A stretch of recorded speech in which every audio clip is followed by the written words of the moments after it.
Hello बच्चों, good morning. आप लोग वीडियो देख रहे हो या नहीं देख रहे हो? इस टाइम का पूरा यूटिलाइज करो, देखो और अच्छे से वीडियो को देखो, उससे नोट्स प्रिपेयर करो और समझो। लास्ट हमने देखा था काइंड्स ऑफ चार्जेस देखे थे, बेसिक प्रॉपर्टीज ऑफ इलेक्ट्रोस्टैटिक्स देखी थी, क्वांटाइजेशन देखा था, और क्या था, एडिटिविटी प्रॉपर्टी थी, क्वांटाइजेशन एंड और क्या था, और आपके पास था कंजर्वेशन ऑफ चार्ज। ये तीन प्रॉपर्टीज हमने देखी थी। एक फैक्ट, कभी आपने देखा होगा टीवी की स्क्रीन पे आप देखते हो कुछ छोटा सा पेपर ले जाते हो तो वो क्या उसके पास में चिपक जाता है, या फिर आप अपने हैंड को उल्टा करो और टीवी जहाँ इसकी स्क्रीन है उस पर थोड़ा आके लेके जाओ तो आपको ऐसा लगेगा कुछ अट्रैक्शन फोर्स से या कोई चीज़ आपको अपने पास में खींच रही है। ठीक है, तो ये एग्जाम्पल। ठीक है, और जैसे आपने एक टैप है, टैप से पानी आ रहा है, उसके पास में अपने जैसे कल हमने एक रोड लगाई थी, वो रोड आप उसके पास लेके गए। ठीक है, लाइक आपके पास ऐसे कोई ये टैप सिस्टम है आपका,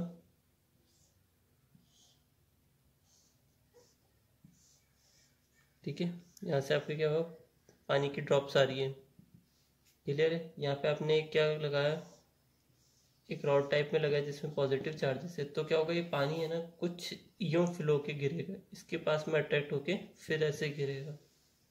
ठीक है, और मैंने आपका टीवी स्क्रीन वाला बता ही दिया, टीवी स्क्रीन के पास में आप पेपर को लेके जाओगे तो उसके पास में चिपकने लग जाएगा। ठीक है, या फिर आप उसको क्या कर सकते हो, आप कंप्यूटर मॉनिटर के पास में, आप जैसे मान लो एक पेपर की आपने एक स्ट्रिप लिया ना, इस वाइट पेपर की एक स्ट्रिप इस पे आपने आयरन कर दिया, इसको आप टीवी स्क्रीन, ठीक है, एक पेपर है आपके पास, इसको आप ये टीवी स्क्रीन के पास में लेके जाओगे तो इसके पास में खींचेगा, या आप अपने हैंड्स को यूं करके इसके डिस्प्ले के पास में लेके जाओगे तो भी क्या होगा, आपको ऐसे लगेगा कुछ कुछ चीज़ अट्रैक्ट कर रही है आपको। तो ये कुछ एग्जांपल्स थे। आज हम पढ़ते हैं कूलॉम्स लॉ। ठीक है,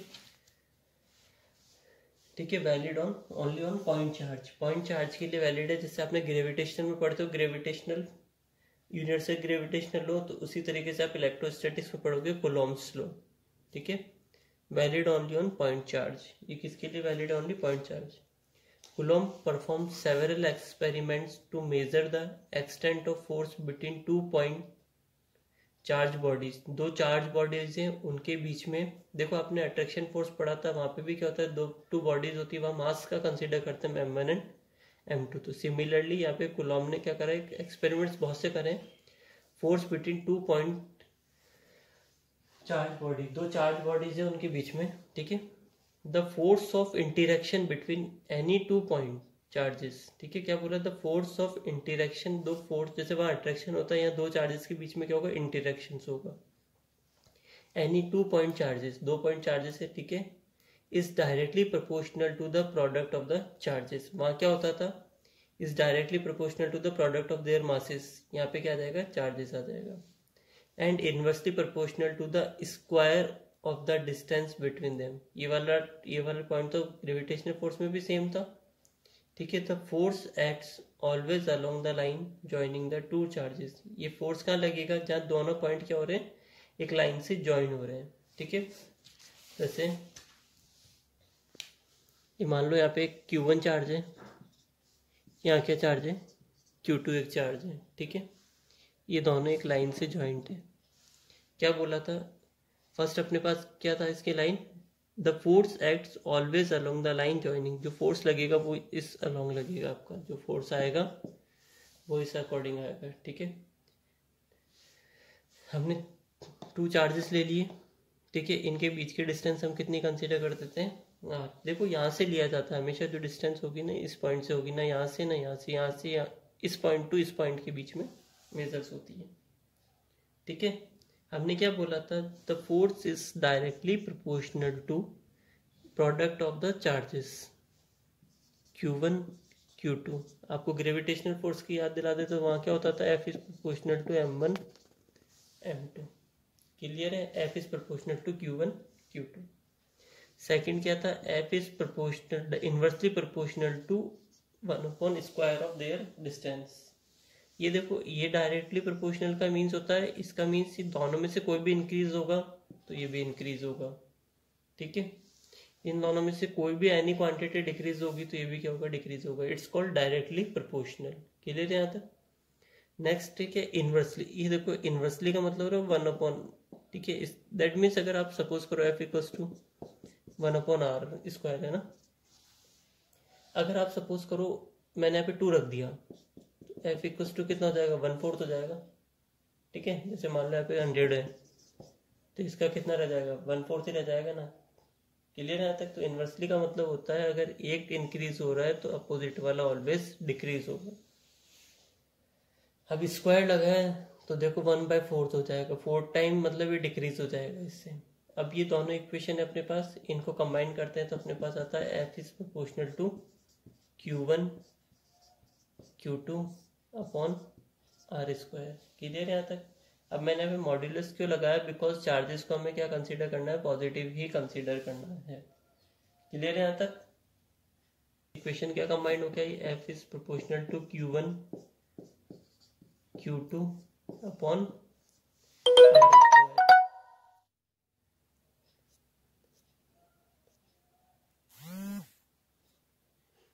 ठीक है।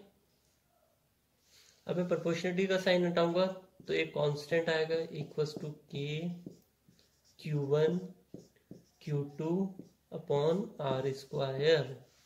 ठीक है।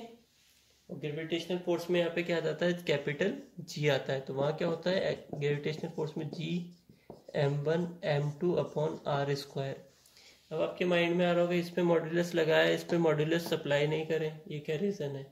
Because mass never be negative, mass कभी भी नेगेटिव नहीं उठते हैं, बट चार्ज क्या होते हैं आपके पास, पॉजिटिव एंड नेगेटिव हो सकते हैं। इसलिए मैंने यहाँ पे क्या मल्टीप्लाई करा है, मॉड्यूलस सप्लाई करा है। क्लियर है यहाँ तक? अब हमने इसको हटाया तो के आ गया। यहाँ पे जी क्या होता है, जी होता है ग्रेविटेशनल यूनिवर्सल ग्रेविटेशनल कांस्टेंट। ठीक है, ये होता है जी। अब के क्या होगा आपके पास, के यहाँ पे होगा इलेक्ट्रोस्टैटिक फोर्स कांस्टेंट। ये फोर्स कौन सा लग रहा है, इलेक्ट्रोस्टैटिक फोर्स कांस्टेंट कहलाएगा के आपका। ठीक है, वो यहाँ पे था आपके पास। देखो suppose that 2 point charges Q1 and Q2 are separated by a distance r। According to Coulomb's law F is proportional to Q1 Q2, F is inversely proportional to 1/r square. तो F इज कंबाइन करेंगे इनको Q1 Q2 upon r square, proportionality हटाएंगे, constant आएगा K। यहाँ तक clear है? तो K क्या होगा, इलेक्ट्रोस्टैटिक फोर्स कांस्टेंट।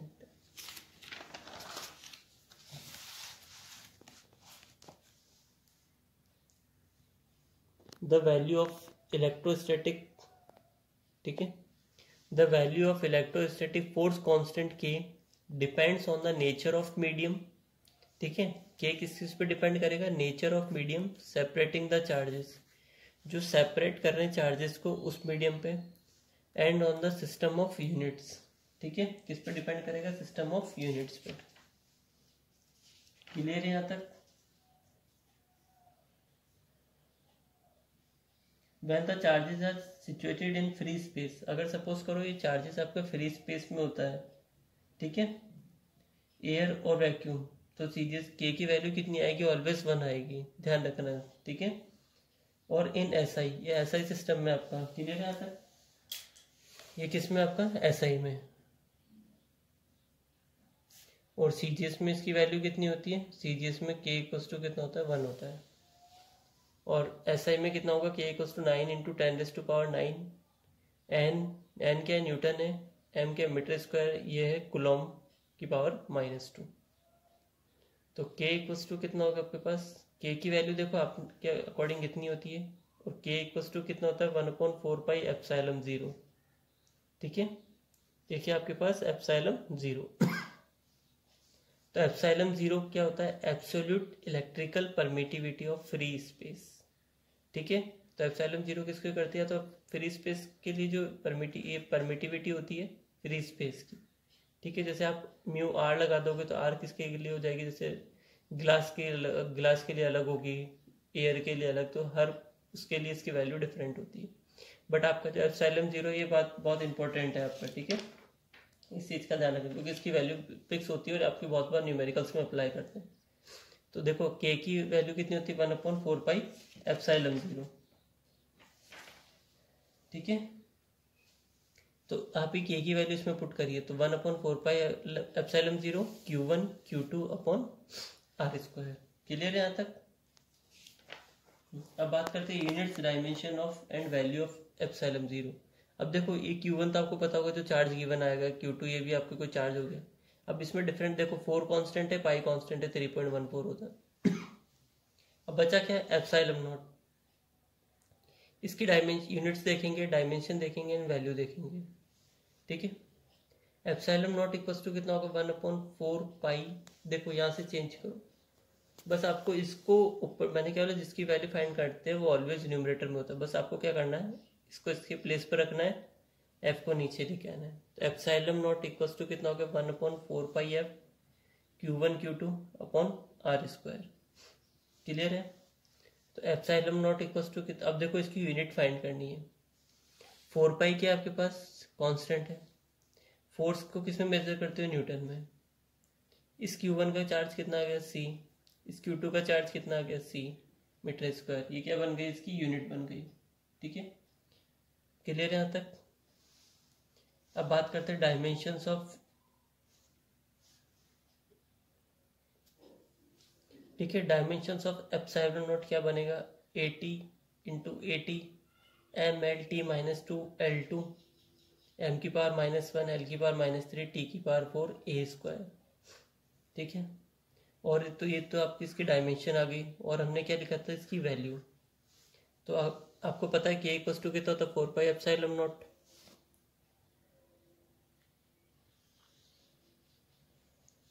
तो एप्सिलॉन नॉट इक्वल्स टू कितना हो जाएगा 1/4 पाई के। 4 एज इट इज, पाई की वैल्यू 3.14, के की वैल्यू हमने यहाँ क्या देखी थी 9 × 10⁻⁹। ठीक है, तो इसकी वैल्यू आप जब सॉल्व करोगे आएगा 8.85 × 10⁻12 C square N⁻⁻1 M⁻⁻2। Clear है? ये वही वैल्यू जैसे आप वहाँ पे ग्रेविटेशनल कांस्टेंट G की वैल्यू निकालते हो 6.67 × 10⁻11। ठीक है, तो वो ये अब देखो कैसे आए वो समझ लो। कितना था 1/4 पाई एप्सिलॉन नॉट और के की एक वैल्यू कितनी है 9 × 10⁻⁹। ठीक है, न्यूटन मीटर स्क्वायर C⁻²। ठीक है, यहाँ तक क्लियर है?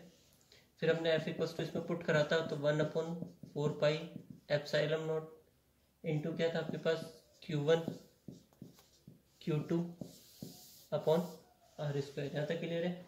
अब बात करते हैं यूनिट्स की। इसकी यूनिट क्या होगी ना, तो एप्सिलॉन नॉट इक्वल्स टू कितना होगा 1/4 pi F Q1 Q2 upon R square. देखो ये कांस्टेंट है, इसकी कुछ भी होगी नहीं। 1/f का कितना होगा, फोर्स को मेजर करते हैं न्यूटन में।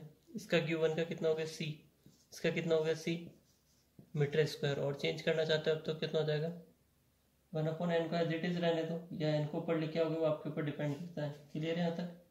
तो आप ऊपर लिखे होगे तो पॉजिटिव कौन सा हो गया C स्क्वायर N⁻⁻1 M⁻⁻2। यहाँ तक क्लियर है? फिर हमने क्या देखा था इसके डायमेंशंस लिखनी है। ठीक है, इसको हटा दूं मैं 4 पाई को, डायमेंशन लिखने में इसका कोई रोल नहीं है, Q1 है। ठीक है, अब I you know I equals to कितना होता है Q/T, ये तो आपको पता है ना। देयरफॉर Q इक्वल्स टू कितना हो जाएगा IT। ठीक है, तो यहाँ पे 4 पाई। अब अपन न्यूमरेटर की सॉल्व करते हैं ना, तो Q1 Q इक्वल्स टू कितना हो जाएगा IT। तो इसको मैंने I को किस में मेजर करते हैं करंट को एम्पियर में, T कितना हो गया टाइम। फिर सेकंड वाले के लिए कर AT। फोर्स की बात करते हैं तो फोर्स की डायमेंशंस आप पढ़ के और लास्ट ईयर से ही देखते आ रहे हो, तो क्या होती है M1 L1 T-2। ये डिस्टेंस है, डिस्टेंस को किस में मेजर करते हो मीटर स्क्वायर में। ठीक है, आप इसको यूं ले लो इस वाले ब्रैकेट में, इसकी कितनी हो जाएगी L स्क्वायर। इसकी जो डायमेंशंस आएगी ना वो क्या आएगी, अब देखो M है यहाँ पे पॉजिटिव है कन्वर्ट होके किस में हो जाएगा, माइनस में। एल की पावर 1 और एल की पावर 2 बेस सेम है तो पावर हट जाएगी, एल की पावर 3 ऊपर जाएंगे तो माइनस में। अभी टी की पावर -2 है, ठीक है, नीचे, और 1 और 1 ये 2 मिलके, तो टी की पावर कितनी हो जाएगी 4, और ए मिलके कितने हो जाएंगे a²। इसकी डायमेंशन आ गई, क्लियर है, और इसकी वैल्यू हमने फाइंड कर ही दी। यहाँ तक क्लियर है। नेक्स्ट हम देखते हैं कैरेक्टरिस्टिक्स ऑफ इलेक्ट्रोस्टैटिक और कूलॉम्स फोर्स कि क्या क्या इनकी कैरेक्टरिस्टिक्स हैं। The Coulomb force is a central force, ध्यान रखना कूलॉम फोर्स कौन सा है, सेंट्रल फोर्स है। The Coulomb force is a conservative force, because हमने पहले कल ही पढ़ा था कंजर्वेशन ऑफ चार्जेस। तो कूलॉम फोर्स कौन सा हो गया, कंजर्वेटिव फोर्स। सेंट्रल फोर्स क्यों होता है, क्योंकि 2 पॉइंट के बीच में लग रहा है। फिर नेक्स्ट क्या, electrostatic force between 2 charges is spherically symmetric. Electrostatic जो फोर्स होता है बिटवीन 2 चार्जेस के बीच में इज स्फेरिकली सिमेट्रिक। और इलेक्ट्रोस्टैटिक फोर्स कौन से रूल को फॉलो करता है, इनवर्स स्क्वायर लॉ को, ध्यान रखना। Electrostatic force between 2 charges obeys inverse square law. Clear है यहाँ तक। और ये जो कूलॉम्स लॉ होता है पॉइंट चार्जेस के लिए वैलिड होता है, ठीक है। और कितनी डिस्टेंस के बीच में होता है, डिस्टेंस भी देख लो आप। कूलॉम्स लॉ की जो डिस्टेंस होती है ना, वो किस किस के बीच में मेजर होती है, ठीक है। उसकी जो रेंज है ना वो बता देता हूँ आपको। 10⁻², इसकी जो रेंज है वो एक साइड में लिख लेते हैं अपन। इसकी जो रेंज होगी वो कहाँ तक होगी, 10⁻⁻15, ठीक है। ये किसकी डायमेंशन है, न्यूक्लियर की, ठीक है। 10⁻⁻15 मीटर, ठीक है, टू 10⁻+18 मीटर, ये इसकी रेंज होती है। क्लियर है यहाँ तक, यहाँ से यहाँ तक इसकी रेंज है।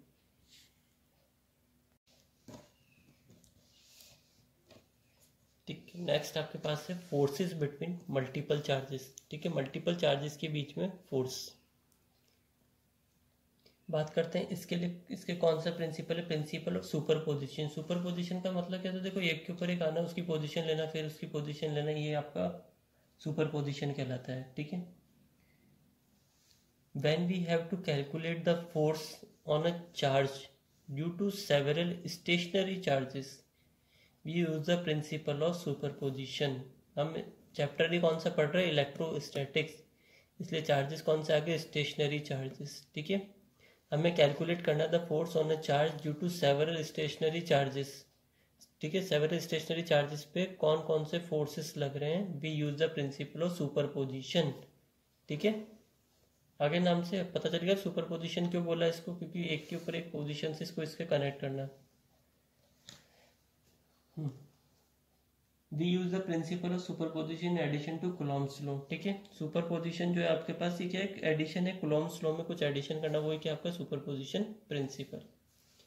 Total force on any charge, ठीक है।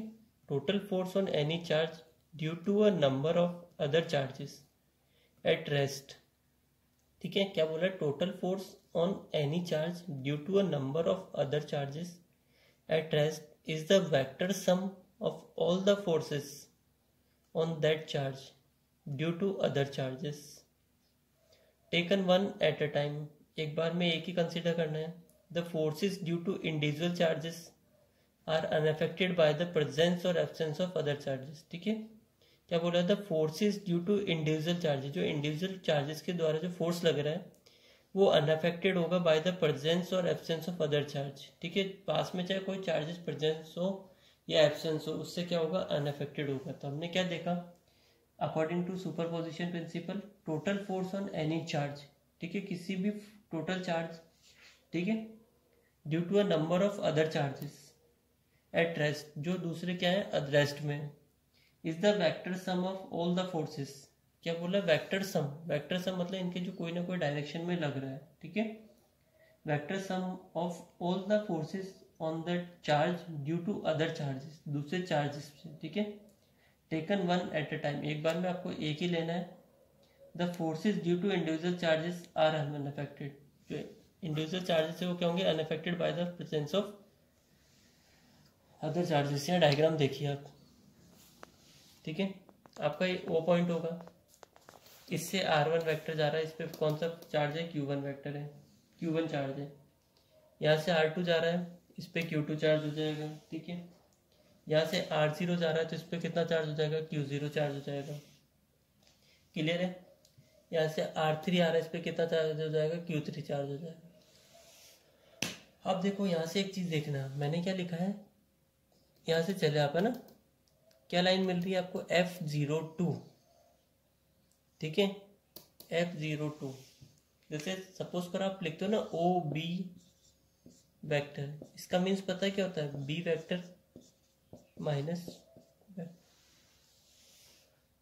दैट मीन्स आपका फ्लो को जा रहा है, इससे इस पे जा रहा है। आप लिखते हो F12,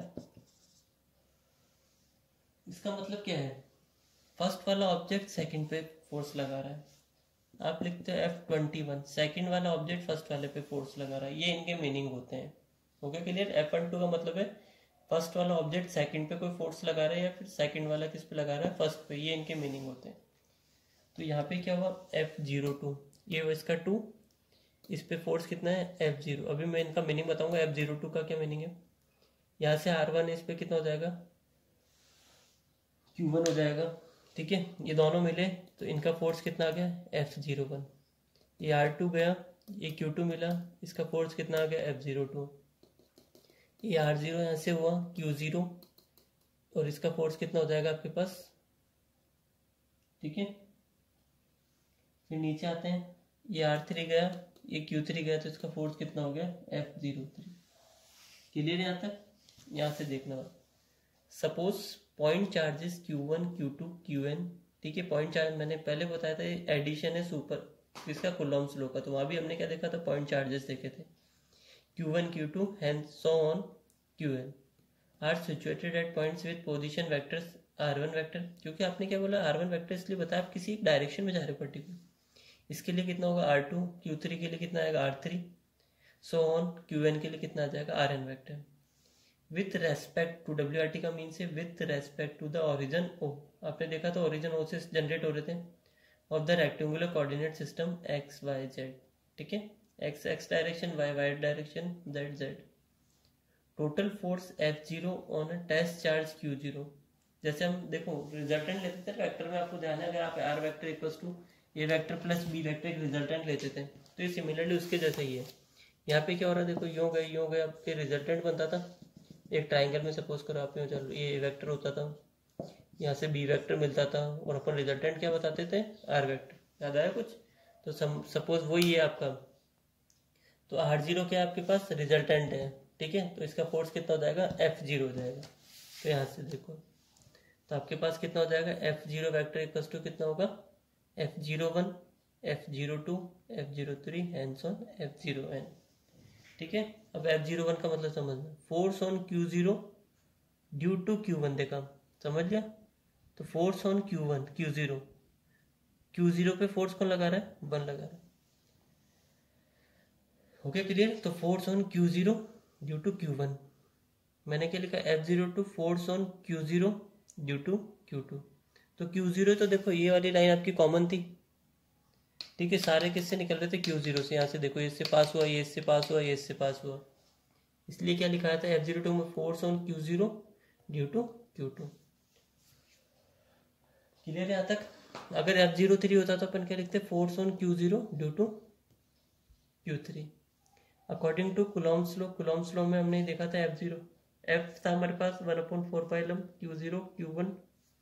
अब देखो R10, ठीक है, डिस्टेंस कितनी हो जाएगी आपके पास, R10 यूनिट कैप। अब देखो ये यूनिट वेक्टर होता है, इसको अच्छे से देखना, ये क्या आपका यूनिट वेक्टर है। अभी मैथ्स में वेक्टर चैप्टर आएगा तो उसको और अच्छे से देखेंगे, ठीक है। तो F01 कितना हो जाएगा, 1/4πε0 Q0 Q1, ठीक है। चार्ज कितना है, Q0 Q1 R10 का स्क्वायर R10 कैप।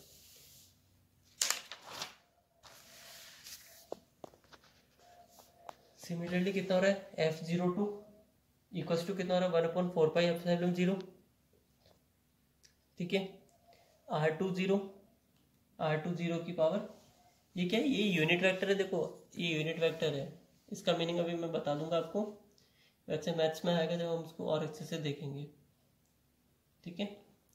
ये आपका यूनिट वेक्टर कहलाता है, जिसके ऊपर कैप लगी हुई होती है वो यूनिट वेक्टर होता है, जिस पे एरो होती है वो सिंपल वेक्टर होता है। एंड सो ऑन F0n का मतलब कितना होता है 1/4 pi epsilon 0 charge Q0 Qn Rn0 unit vector. अब आपने एक चीज देखी, स्टार्टिंग में सब पे Q0 ये क्या है आपका कॉमन है, जैसे रिजल्टेंट होता है ना उसका हम सब जगह कॉमन, रिजल्टेंट सब पे सेम होगा, या फिर जो इनिशियल वाला होता है सब पे क्या होता है सेम होता है। Q0 हो गया आपका Q, ठीक है। जैसे आप रिजल्टेंट R है तो R क्या होगा, ए वेक्टर और बी वेक्टर दोनों का होता है ना, तो Q0 क्या आपका कॉमन है।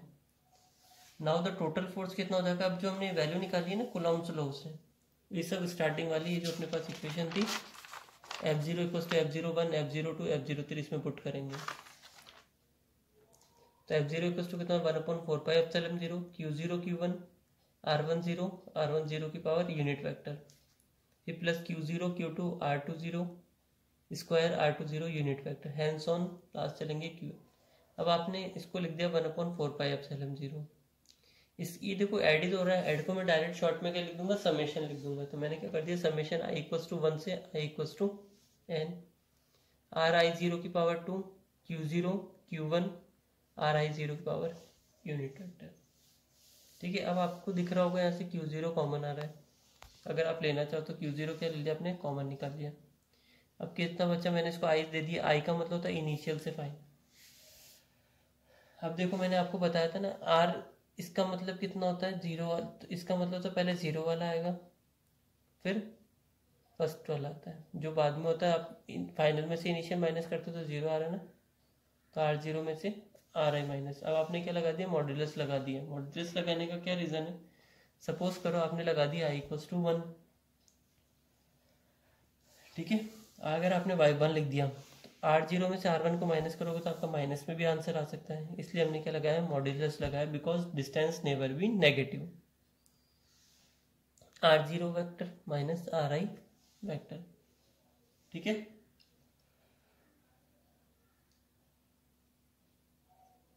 ये आपका प्रिंसिपल ऑफ सुपरपोजिशन कंप्लीट हो गया है, ठीक है। अब यहाँ देखना सुपरपोजिशन प्रिंसिपल फॉर किस किस की कंप्यूट करने का काम आता है, नेट फोर्स और नेट फील्ड, ठीक है। और ये आपके काम आ सकता है नेट पोटेंशियल, और नेट पोटेंशियल एनर्जी भी आपके इससे अपन फाइंड कर सकते हैं, ठीक है।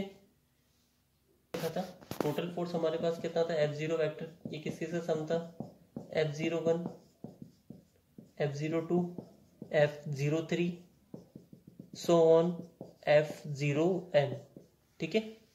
मतलब 0 1 तो हमने क्या बताया था force on Q0 due to Q1 0 F0 पे कितना फोर्स लगा रहा है, ठीक है, वो चीज है आपके पास। तो अकॉर्डिंग टू कूलॉम्स लॉ क्या अकॉर्डिंग हम लिखते हैं तो F01 इक्वल्स टू कितना होगा 1/4 पाई एप्सिलॉन 0, क्योंकि एप्सिलॉन 0 की परमिलिविटी है, इसकी वैल्यू कांस्टेंट होती है, Q0 Q1 R10 का स्क्वायर R10 की पावर क्या,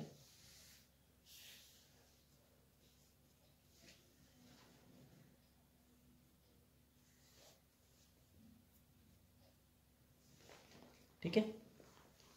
अब फिर कितना हो जाएगा F02 वेक्टर इक्वल्स टू कितना हो जाएगा 1/4 pi epsilon 0 Q0 Q2 R20 का स्क्वायर R20 की पावर।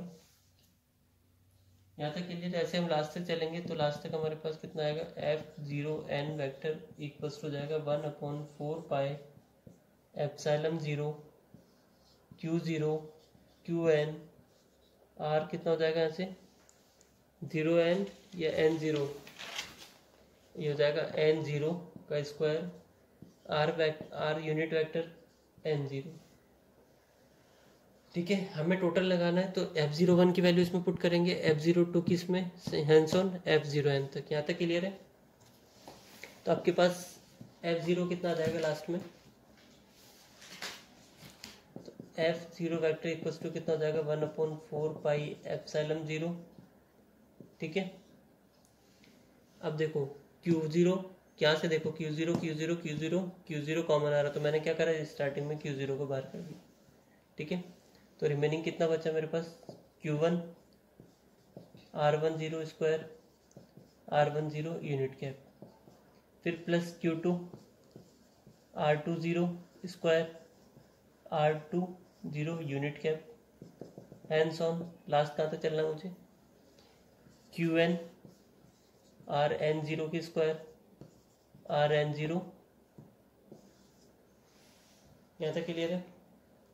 अब इसको मैं पूरा को क्या लिख सकता हूँ, Q0 4 पाई एप्सिलॉन 0, ये अपना क्या बन गया, इसको मैं लिख दूँ समेशन I = 1 से I = n, ये अभी आ रहा है 1 2 3, तो मैं इसको मैंने लिख दिया QI। ठीक है, और क्या लिख सकते हैं, QI हो गया, नीचे कितना हो जाएगा RI0, ठीक है, RI0 की पावर कैप, यहाँ तक क्लियर है। देखो जब आप कैप हटाते हो ना, तो कैप हटाते हो तो आपके पास, देखो इसको बताता हूँ मैं आपको, अभी आपको कैप, ठीक है, देखो कैप का सिस्टम क्या होता है, जैसे आपके पास है, आपने क्या लिया आर कैप, फर्स्ट वाला देख लेते हैं पहले ना, RI0 की पावर कैप थी, तो इसका मीन्स क्या होता है, RI0 की कैप का हटता है तो ये इक्वल्स टू होता है आपके पास, ये इक्वल टू होता है RI0 वेक्टर, ठीक है, और नीचे कितना हो जाता है मॉड्यूलस ऑफ RI0, ठीक है, ये यूनिट वेक्टर का मीन्स होता है, RI0 नीचे उसका यूनिट वेक्टर, तो लास्ट अपने पास F0 कितना आएगा, Q0 4 पाई एप्सिलॉन 0, ठीक है, समीशन I = 1 से I =